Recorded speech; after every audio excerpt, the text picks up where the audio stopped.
24-এ হাসিনা উৎখাত করতে পারছিলাম কারণ মায়েরা নামে আসছিল পথে। আপনি কন্ত, আপনি যদি পৃথিবীতে একজন মানুষের কথা সত্যিই শোনেন, সে কে? কে বলেন তো? আপনার মা, তাই না? ঠিক তো। বাংলাদেশে এমন কোন পুরুষ আছে যে মায়ের কথা অমান্য করে?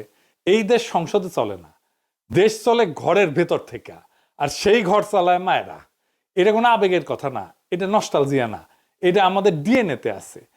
বাংলাদেশের নারী মানেই পরিবারের সবচেয়ে শক্তিশালী পলিটিক্যাল ইউনিট। ওই যে একটা গান আছে না, মায়ের এক ধার দুধের দাম, কাঠিয়া গায়ের সাম, পাপোশ বানাইলেও ঋণ শোধ হবে না। এই গান কোনোদিন লিখতে পারবে পশ্চিম? পারবে না। কেন আমাদের সাধারণ মানুষ যেখানে শিল্পকর্ম করতে পারে সেখানে সে পরম মমতায় মায়ের দোয়া কথাটা লিখে দেয়? জানেন? জানেন না?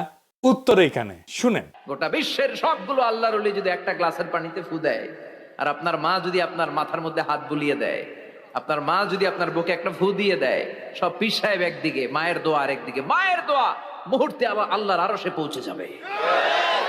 শুনেছেন? বাংলাদেশের মায়েরা প্রচন্ড ক্ষমতাবান, মায়েদের ইচ্ছাতেই বাংলাদেশ চলে।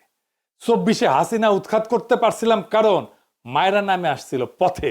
মায়েরা দেখেন কিভাবে তার সন্তানদেরকে উৎসাহ দিতেছে, জেলে যাইতেছে সেখানে। দেখেন আপনার আম্মা আছে কিছু।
খালেদা জিয়া যে এত জনপ্রিয়, এমনকি জিয়ার চাইতেও জনপ্রিয়, তার অনেকগুলো কারণের মধ্যে একটা কারণ তার মাতৃমূর্তি।